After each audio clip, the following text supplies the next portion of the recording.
Olá pessoal, muito boa tarde a todos e a todas. Eu sou Vinícius.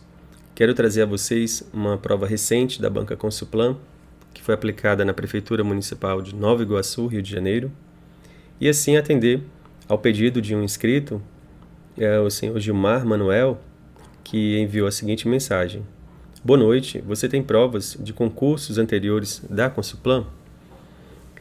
Então eu decidi trazer esse vídeo explicando um pouco sobre o perfil das questões de língua portuguesa, porque eu sei que é importantíssimo entender o perfil da banca, porque isso direciona o nosso estudo, ele faz com que nós otimizemos mais o tempo, não é? A gente não estude de forma muito espaçada, sem considerar as questões que a banca costuma cobrar com mais frequência, né? Nas suas provas, entende? Então vamos lá. A primeira característica que eu percebo é que a prova, essa que foi aplicada no ano de 2024, recente, né? Ela tem textos relativamente longos, então assim, são extensos. Eu considero extenso, pelo menos, né? Aqui traz o assunto, língua portuguesa, e a temática do texto, que é a visita do casal, e traz aqui um texto que eu considero longo. E o segundo ponto é que a banca, assim, de uma forma quase que geral, todas as questões iniciais de português, aqui, salvo engano, são 10. As perguntas são com relação ao texto. Isso faz com que nós entendamos que a banca exige que nós compreendamos o texto, entende? Que tenhamos uma boa leitura e interpretação do texto. Então, se você tem dificuldade com relação à compreensão de texto, leitura, eu sugiro a você que leia, entende? Pegue provas anteriores. Vou tentar aqui até disponibilizar, de alguma forma, algum link, algo do tipo, algumas provas para que vocês possam consultar, tá bom? Mas, via de regra, tenham dificuldade com leitura, compreensão, o tempo, né? Gestão do tempo, tenta cronometrar o tempo, começar a responder questões, leitura, entende? Para que você possa estar bem afiado para o dia da prova. Aqui, na primeira questão, assinale a afirmativa correta quanto às características tipológicas predominantes no texto. Então, sempre que trouxer a seguinte frase, no texto, de acordo com o autor do texto, o texto fala, o texto expõe, o texto diz, o texto expressa, isso é compreensão de texto, não é interpretação. O que quer dizer isso? Quando trata-se de compreensão de texto, é muito bom, porque a resposta está no próprio texto. Então, como essa pergunta, ele traz sobre características tipológicas do texto, ou seja, uma predominância dessa narração, ou seja, do conteúdo desse texto. Bom, agora eu vou trazer para vocês uma breve definição sobre tipologia textual, ok? Vou apresentar aqui a vocês. Bom, aqui vocês podem ver, a tipologia textual é dividida em 5 tipos de textos, como lá está pedindo, para você identificar qual a característica, né, tipológica presente no texto. Aí você vai ler justamente essa descrição e, evidentemente, em seguida procurar textos que tenham essa descrição. Vamos lá, primeira tipologia, narrativa, que quer dizer narração, contar uma história incluindo tempo, espaço e personagens envolvidos. 2. Tipologia descritiva, descrição, descrever uma pessoa, um objeto, um local, um acontecimento. 3. Tipologia dissertativa, dissertação, defender uma ideia e expor uma opinião através de argumentações. 4. Tipologia expositiva, exposição, apresentar um conceito, uma ideia ou informar sobre algo.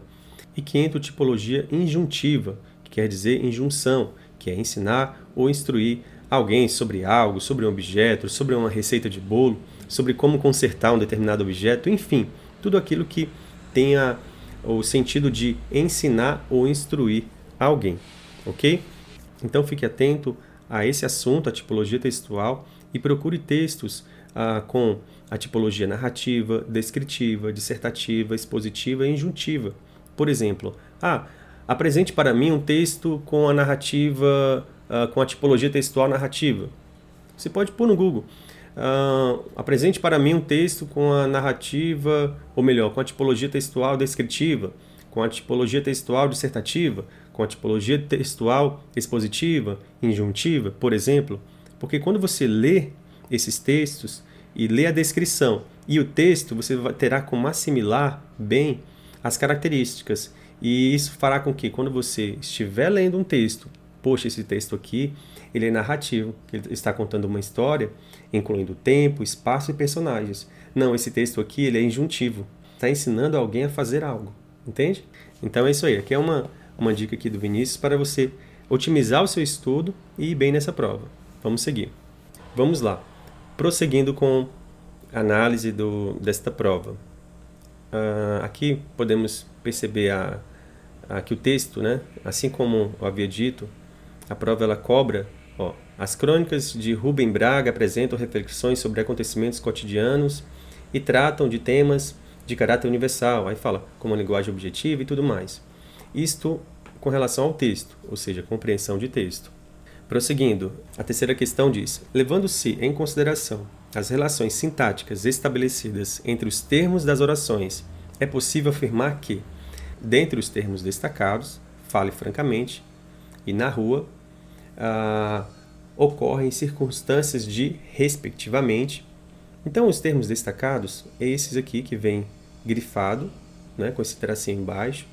Pode ser que em alguma prova traga os termos grifados, mas ele vem apenas em negrito, que é justamente ele vem com a corzinha mais escura, na cor preta. Bom, o que ele está pedindo? Aqui trata-se de uma questão clássica de classe de palavras, que diz respeito a advérbio.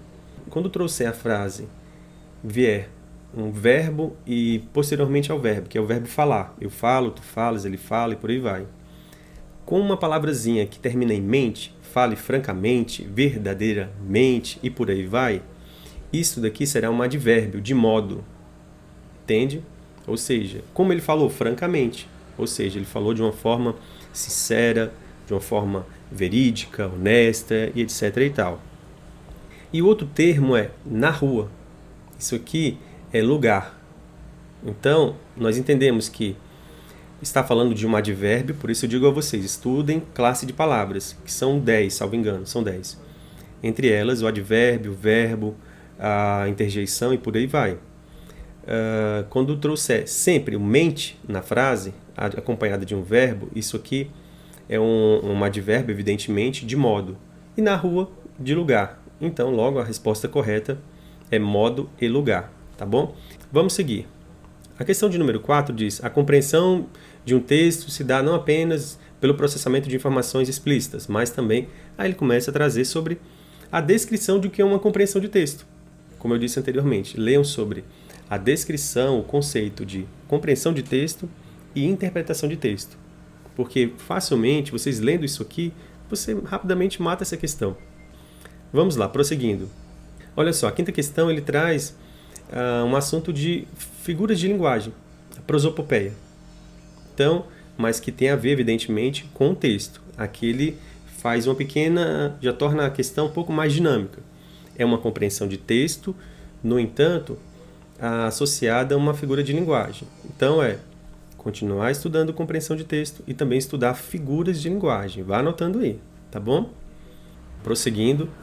Bom, analisando essa questão de número 6, eu percebo que a banca ela costuma mesclar compreensão de texto a outros assuntos da língua portuguesa, como, por exemplo, o termo mais, francamente, talvez, enquanto. O mas é um tipo de conjunção, que é a conjunção da classe de conjunções adversativas, que trazem sempre uma ideia de oposição. Como, por exemplo, todos os alunos fizeram a prova, mas fulano não fez. Então, ele traz sempre a ideia de oposição. Muitos fizeram, mas houve um que não fez. Entende? Sempre uma ideia de oposição.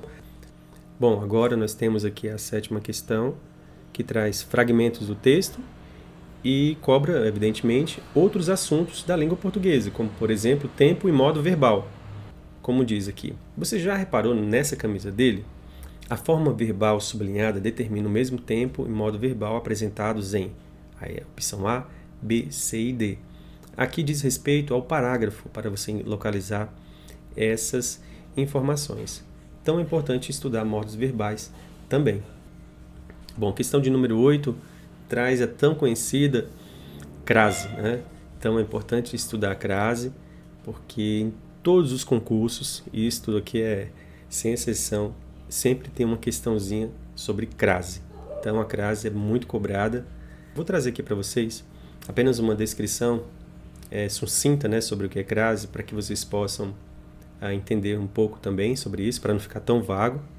Bom, com relação às regras que regem a utilização da crase, são elas. Aqui são algumas, mas que podem te ajudar bastante na hora da prova, né, na hora da dúvida, tá bom? As regras podem ser usadas nas seguintes situações. Antes de palavras femininas, por exemplo, fui à escola. A escola é um termo, é um substantivo feminino. Nós não dizemos o escola, mas a escola. Então, fui à escola. Eu sei que nós costumamos utilizar fui para a escola, fui para... Mas não. Sempre que utilizarmos o verbo ir, nós sempre vamos a algum lugar. Fui ao cinema, fui à escola e sempre colocar a crase, tá bom? Aqui também nós temos ir, voltar, os verbos, né? Vir, vou à padaria. Não é vou para a padaria, vou na padaria, não. É vou à padaria. Aqui tem os demais exemplos que vocês podem conferir. Vocês podem dar uma pausa no vídeo, anotar, registrar aí no seu caderninho de rascunhos, para depois, quando você estiver lendo, revendo os assuntos, vocês se atentarem bem a esses aspectos da crase, possamos acertar nas nossas provas, né? Bom, prosseguindo, temos a questão de número 9, que diz o seguinte: tendo em vista o contexto e as expressões destacadas, assinale a alternativa que apresenta o significado discordante, ou seja, que traz oposição, que traz alguma objeção. Aí tem as opções A, B, C e D. E uma dica, nem precisa ler toda a frase. Basta ler o início, que está próximo ao termo destacado, para você compreender se ele é um termo discordante ou não. Por exemplo, sou morcegão cordial. Isso traz a ideia de discordante? Não, né, gente? Ele traz, na verdade, a personalidade daquele personagem. Sou morcegão cordial. Alternativa B. Certamente, ao termo grifado, ainda não me viram, pois a luz do meu quarto está apagada. Isso traz a ideia de discordante, de discordância, de objeção? Não, não traz. Alternativa de número C. É penoso e incômodo. Aqui eu nem preciso continuar a leitura. Eu já percebo que há um aspecto de objeção. É penoso e incômodo. Ou seja, há um aspecto de discordância, de objeção. Há uma frase em que expressa uma insatisfação. Bom, a alternativa D traz o seguinte: na tarde que vai anoitecendo, tem alguma coisa tocante a esse casal que anda em silêncio na rua vazia. A palavra grifada, tocante, ele não traz o sentido de discordante. Na verdade, o tocante é uma expressão quando nós queremos referir-se a algo. Por exemplo, no tocante a esse detalhe, ou seja, no que se refere a esse detalhe. Então, aqui não há uma expressão de discordância. Na verdade, apenas de explicitação de alguma situação, entende? Do casal. Portanto, a alternativa correta é a alternativa C, é penoso e incômodo. Então, é bom sempre atentar-se a esses detalhes, tá bom? Agora chegamos à questão de número 10, que traz o seguinte: o sujeito é um termo essencial da oração que realiza ou sofre a ação verbal expressa pelo predicado. De acordo com a classificação dos tipos de sujeito, assinale a alternativa que apresenta o tipo de sujeito diferente dos demais. Aí traz aqui as alternativas A, B, C e D. Eu quero apresentar a vocês o conceito de alguns tipos de sujeitos para que vocês possam aí nos seus estudos aprofundá-los, tá bom? Vamos lá. Bom, aqui estão os 6 tipos de sujeitos que eu sugiro a vocês que aprofundem nos seus estudos, tá bom? Que é o sujeito simples, sujeito composto, sujeito oculto, sujeito determinado, sujeito indeterminado e sujeito inexistente. Então, cada um desses sujeitos tem as suas especificidades, as suas características, e é importante você estudar cada um deles. Bom, eu poderia trazer a vocês uma aula, digamos assim, mais profunda sobre os tipos de sujeitos, os exemplos e tudo mais. Por que eu não faço isso? Primeiro, porque o vídeo ficaria muito longo, e o segundo é que, pelos dados que eu vejo do YouTube, os meus vídeos eles não são vistos integralmente, ou seja, na sua totalidade. Então, assim, eu teria muito trabalho para produzir esses vídeos e as pessoas não veriam. Então, assim, não faria muito sentido, entende? Quando houver, digamos, muitas pessoas comentarem, não, faça isso, faça aquilo, aí eu posso produzir. Até então, eu vou deixar nesse formato mais resumido mesmo. Bom, gente, então, voltando aqui, essas são as 10 questões de língua portuguesa da banca Consuplam. É uma prova recente, como eu havia dito lá no início do vídeo, que foi aplicada ali no estado do Rio de Janeiro, no ano de 2024. Eu pretendo depois trazer uma prova de ensino superior, que ela também foi aplicada, salvo engano, foi em 2024, acho que foi em 2025, se eu não estiver enganado. Enfim, eu quero trazer a vocês também, porque é uma prova mais recente, né, mais recente do que esta, e fazer um paralelo, entende? Sobre essa predominância de assuntos que caem nessas questões de português da banca Consuplam, tá bom? Então é isso, pessoal. Agradeço mais uma vez pela participação de vocês, pelos comentários, pelas visualizações. Espero que vocês estudem bastante e eu pretendo trazer mais provas aqui para que nós possamos compreender bastante o perfil dessa banca e que nós possamos otimizar o estudo e termos aí um bom desempenho na prova, né? E se Deus quiser, a aprovação, tá bom? Deus abençoe a todos, compartilhe, comente, deixe seu like e até mais, pessoal!